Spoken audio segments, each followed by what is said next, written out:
Hey, everybody. Name's Emma, and if you've got a minute, I've got a tale that's a bit of a roller coaster, one that dives into love, betrayal, and a fight for dignity. Before we dive into the deep end, let me set the stage and introduce you to the cast of this little drama of mine. It starts with me, Emma. Born into what many would call privilege, with a silver spoon and all that jazz. But despite the cushy start, I was raised to value hard work over handouts.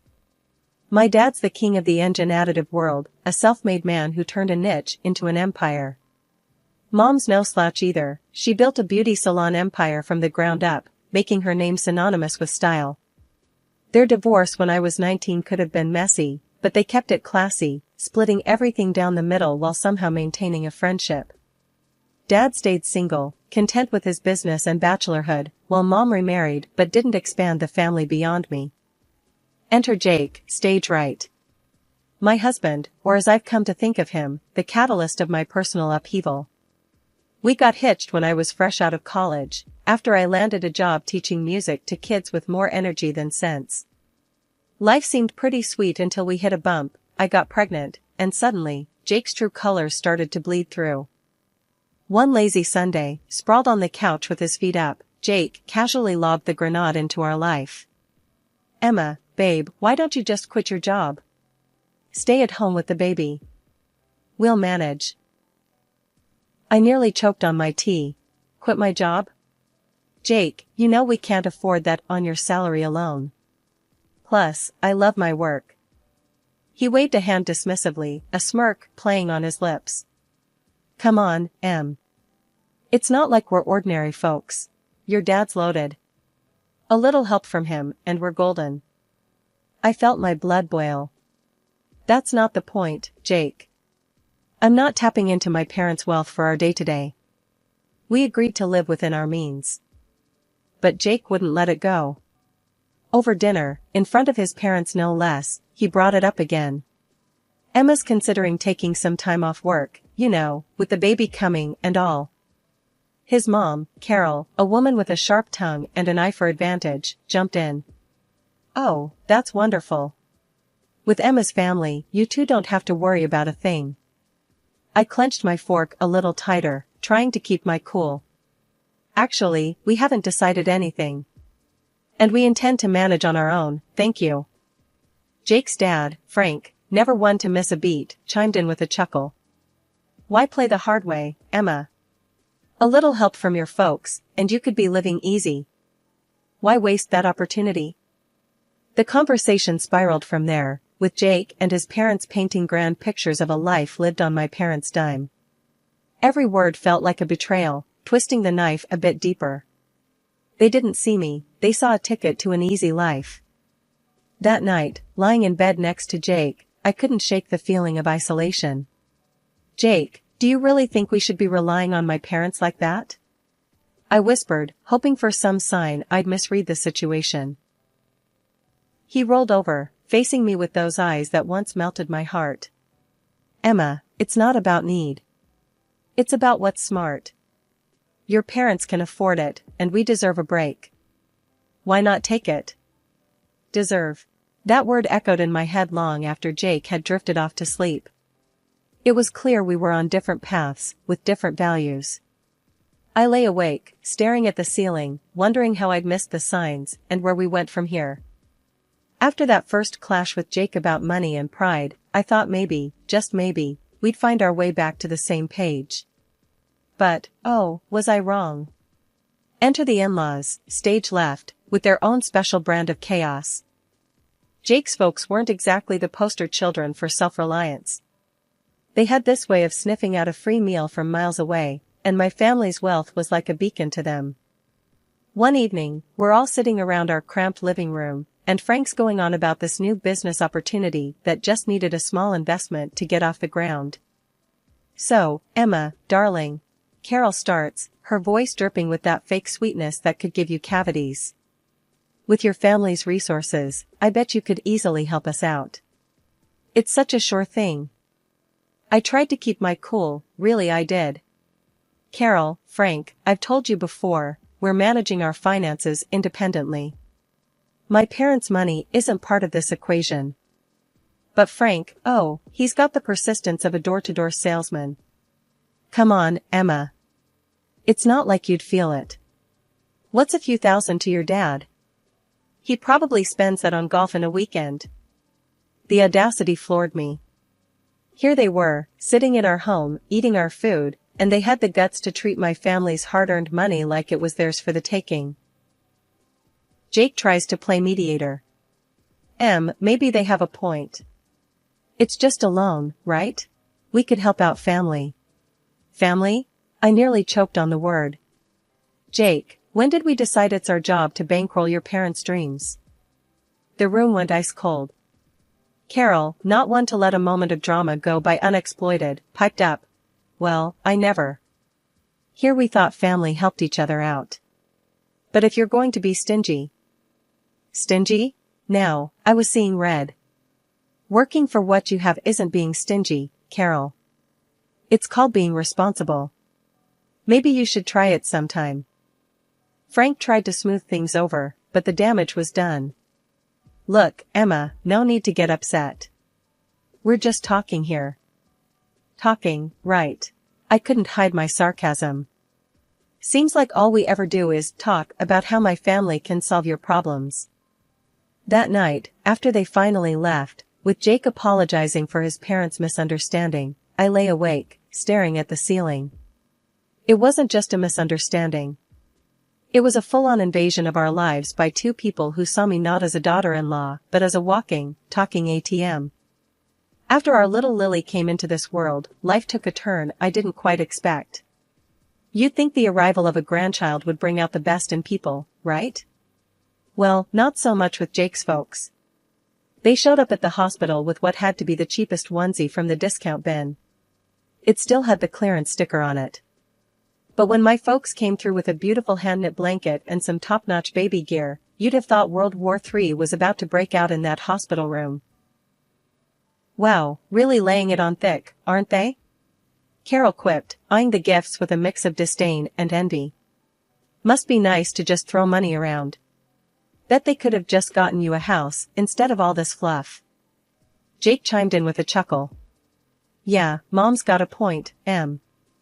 Your folks sure don't hold back. A house might have been more practical, huh? My heart sank. Here I was, holding our newborn, and all they could talk about was how my parents should have spent their money. It stung, hearing Jake echo his mom's words. Was our daughter just a dollar sign to them? I tried to keep the peace, biting back my growing anger. Well, it's not about the price tag, right? It's the thought that counts. But Frank wasn't about to let it go. Oh, sure. But when you think about it, a nice little investment in property, now, that's a gift that keeps on giving. The ride home from the hospital was tense. Jake tried to smooth things over, saying his parents were just old-fashioned and didn't mean anything by it. But the seed was planted. Doubt started creeping in about why Jake really married me. Was it love, or was my family's bank account the main attraction? A few weeks later, during one of their unsolicited visits, Carol brought it up again. We were all crammed in our living room, Lily fussing in my arms, and Carol couldn't resist a jab at the new stroller my mom had bought us. Must be nice, having your folks shower Lily with all these expensive toys and gadgets. Though, a contribution to a house fund would have been more useful, don't you think, she said, her voice dripping with that passive-aggressive tone I'd come to dread. Jake, sitting beside his mom, nodded. Actually, babe, we've been talking. Maybe your parents could help us out with a down payment instead of more baby stuff. Makes sense, right? I was floored. Not only were Jake's parents relentless, but now Jake was on board with turning our daughter's birth into a bargaining chip for financial gain. It felt like I was living in some twisted reality where love and family meant less than material wealth. Is that what this is about for you, Jake? Using my parents for money? I couldn't hide the hurt in my voice. I thought we were in this together, for better or worse, not for richer or poorer. Jake looked taken aback, but Carol just sniffed. Well, when your wife's parents are rich, it's only practical to think about these things. After they finally left, I lay awake, staring at the ceiling, Lily asleep beside me. The realization hit me hard. My marriage, my family, it all felt like a transaction to them. And I was the currency. The last few years have been a roller coaster, to say the least. Lily's grown into a fiery little 3-year-old, full of life and laughter. But life threw us some curveballs that I never saw coming. First, it was Mom. The accident was sudden, a shock to all of us. I was drowning in grief, barely keeping it together, for Lily. But Jake? His first question wasn't about how I was holding up. No, it was, so, how much are you getting from your mom's will? It felt like a slap in the face. My mom wasn't even cold, and here he was, eyeing her legacy like a vulture. According to Mom's will, I inherited the barbershop chain. I knew nothing about running a business, but Jake was quick to offer his expertise. Babe, let me handle this. You know I've got a knack for business, he said, all confidence and smiles. I was too lost in my grief to argue. So, I let him take the reins, though I made sure the ownership papers stayed in my name. I thought, maybe, just maybe, he could turn things around for us. Then, barely a year later, Dad passed away from a heart attack. Losing both my parents in such a short time broke something in me. I needed Jake more than ever, but all he could talk about was what we'd inherit from Dad. The day after Dad's death, Jake's parents came over. I expected maybe a shred of decency, a moment of respect for my loss. But no, they dove straight into speculations about Dad's wealth. So, Emma, must be a hefty sum coming your way, huh? Frank said, barely able to contain his glee. I saw red. Can you not? For once, just stop talking about money. I shouted, the words exploding out of me like shrapnel. Carol put on her best offended face. Well, I never. We're just concerned about the family's future. No need to be rude. Jake tried to play peacemaker, as always. They're just curious.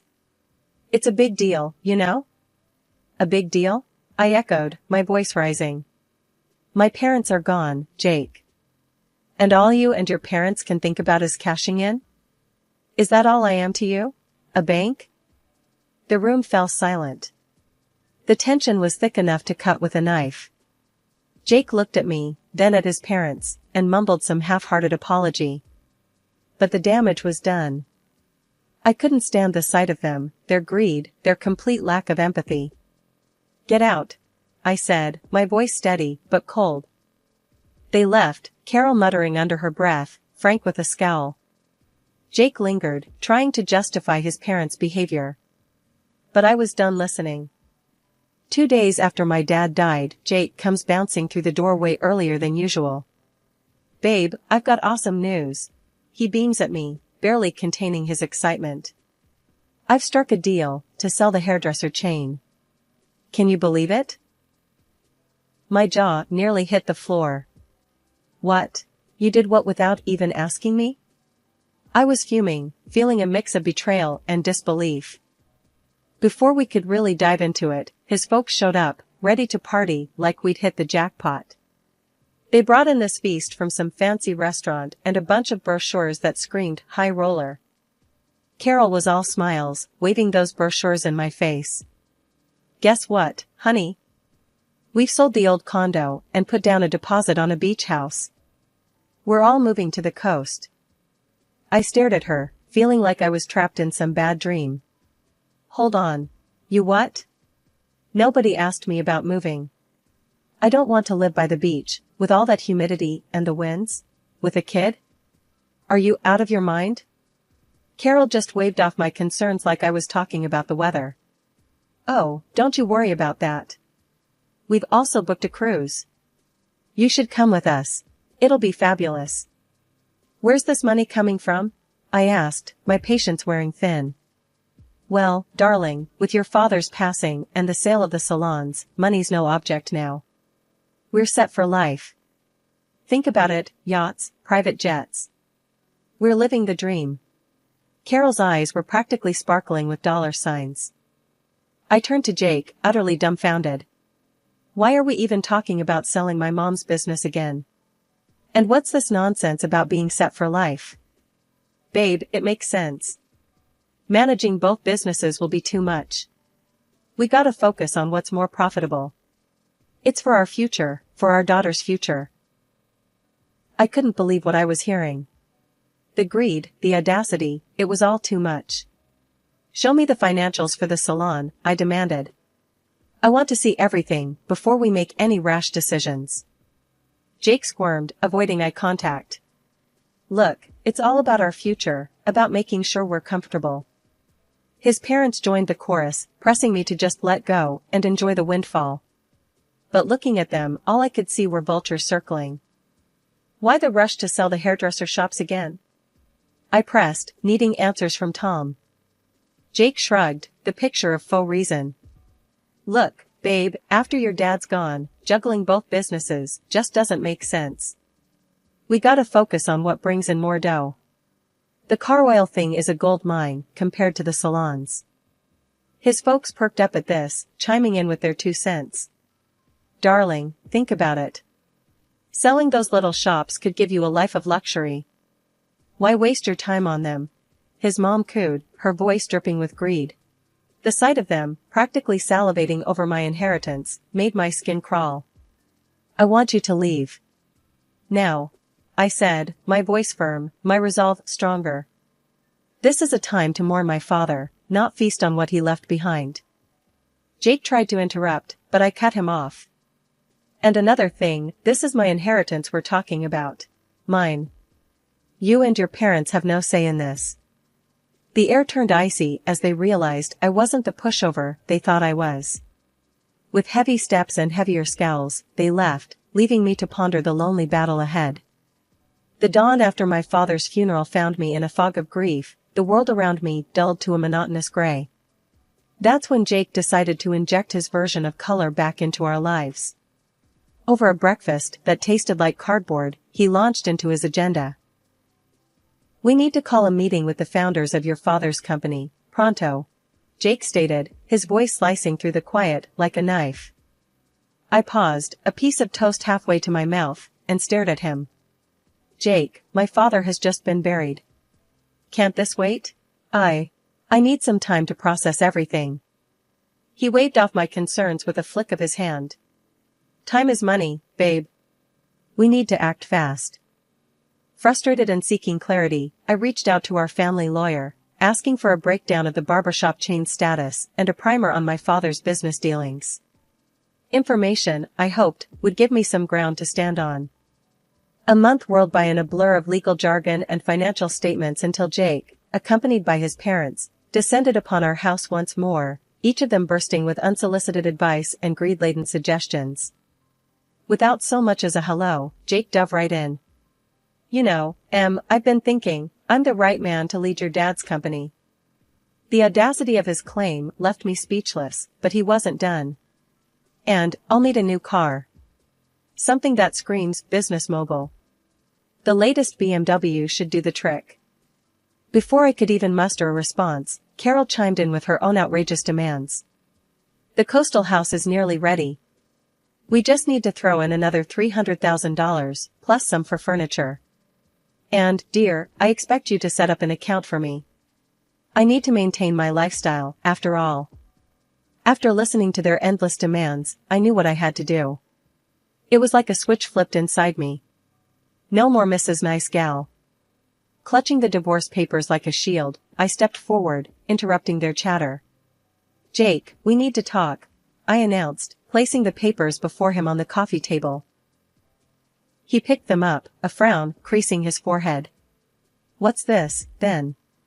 His attempt at nonchalance couldn't hide the tremor in his voice. Divorce papers, I stated, every word deliberate, icy. I've had the business audited. Jake, you've run it into the ground. It's teetering on the edge of ruin because of your management. His face drained of color, a guilty child caught in a lie. I was trying to make it better, he stammered, his excuses as flimsy as his confidence. Make it better? By firing our most talented staff and neglecting the core of what made the business succeed. My voice rose, fueled by a cocktail of anger and betrayal. Carol, ever the meddler, couldn't resist intervening. Now, dear, let's remember he's entitled to half of everything. Marriage binds assets, after all. I couldn't help but laugh, but there was no joy in it. Nice try. But everything's been in my name since before I made the colossal mistake of marrying your son. He gets nothing from me. The room went silent. They were stunned, their grand schemes shattering around them. And another thing, I added, staring Jake down. You're going to pay back every penny you've cost the business. Every single penny. When the reality of the divorce finally hit Jake, his reaction was to desperately grovel, pleading with me to reconsider. Please, can't we talk about this? There has to be another way, he begged, his voice cracking with desperation. His parents, not to be outdone in the drama department, launched into their own tearful performance. They lamented about sinking all their funds into the coastal house, a property now hanging by a thread without the next installment. We're going to lose everything, his mother sobbed, her tears flowing freely. Please, think of what this means for us. I listened, my heart hardened by their previous actions, feeling nothing but a detached coldness towards their plight. Sorry, but that's your mess, I stated, my tone unwavering. With a newfound resolve, I guided them to the door, closing it, and this chapter of my life, behind them. In the days that followed, I didn't allow myself to dwell on the past. Instead, I focused on the future, selling the apartment that Jake and I once shared. The sale provided just enough for a quaint, welcoming house that promised a new beginning for my daughter and me. Stepping into our new home, I felt a weight lift off my shoulders, a sense of peace enveloping us in a way that had been missing for too long. The wheels of justice turned slowly but surely, and when they finally caught up with Jake, he was ordered to compensate for the turmoil he'd inflicted on the hairdresser chain. The courts determined that his recklessness had a price, and he was forced to liquidate his share of our old apartment to meet his financial obligations. Watching him being held accountable for once felt like a bittersweet vindication for the hardship he'd put us through. Out of nowhere, my phone rang one day, and on the other end was my former mother-in-law, her voice laced with desperation. We're in a bind. We need help to buy a place, any amount would help, she pleaded, her audacity leaving me incredulous. I took a deep breath, collecting my thoughts, before responding. You made your bed, I replied, my tone steady and resolute. It's time you lie in it. Ending the call, a mix of emotions washed over me, anger at their continued sense of entitlement, but also a profound sense of freedom from their clutches. After everything that went down with the divorce and wrestling back control over my mom's hairdresser chain, life finally started to brighten up again. It was a tough climb, but gradually, the salons began to find their old spark. Bringing back those top stylists we'd lost felt like a victory parade. Watching them walk back through those doors, ready to bring their magic back to our chairs, it was like watching the place come alive again.